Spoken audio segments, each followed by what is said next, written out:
Voilà, alors là, je vais mettre un peu d'ordre en changeant les câbles. Je pense pas que j'aurai besoin de changer la guidoline. Je vais voir comment ça se décolle ici. Donc je préfère toujours que les gaines, alors ça dépend hein, des personnes et des mécaniciens, mais je préfère toujours que les gaines soient dessous. Parce que quand on met la main comme ça ne nous gêne pas. Tandis que là, ça peut gêner un peu. Donc je vais les mettre dessous. Celle-là, celle du frein avant, là, normalement, elle vient pas ici. Elle vient, elle vient par ici. C'est toujours la plus proche de la fourche. Après, chacun fait comme il veut, hein. Mais moi, je mets toujours comme ça. Elle va sortir et elle vient ici. Je vais adapter la longueur suivant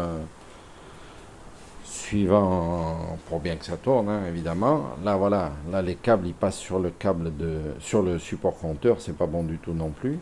Et chez les Giant, alors, chez les TCR, les anciens comme ça, comme sur mon vélo, le SL de 2016, il y a un petit bout de gaine. Alors quand on tourne, c'est un peu le point faible ici. Donc quand vous avez un tendeur, il n'y a pas de souci. Quand vous changez le câble, vous changez juste ce petit bout. Parce qu'il arrive un peu à s'oxyder ici et puis il tourne beaucoup. Donc chaque fois que je change un câble de dérailleur sur un TCR, je change ce petit bout de gaine. Ça, c'est celle du dérailleur arrière. Je vais mettre aussi un tendeur de câble. Comme ça, la prochaine fois que le client il vient pour changer son câble de dérailleur, je changerai les deux petits bouts.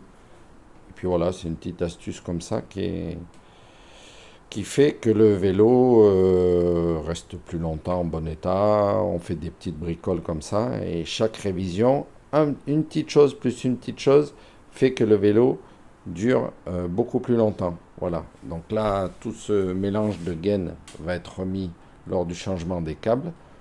Et puis le vélo, il est vraiment en super état.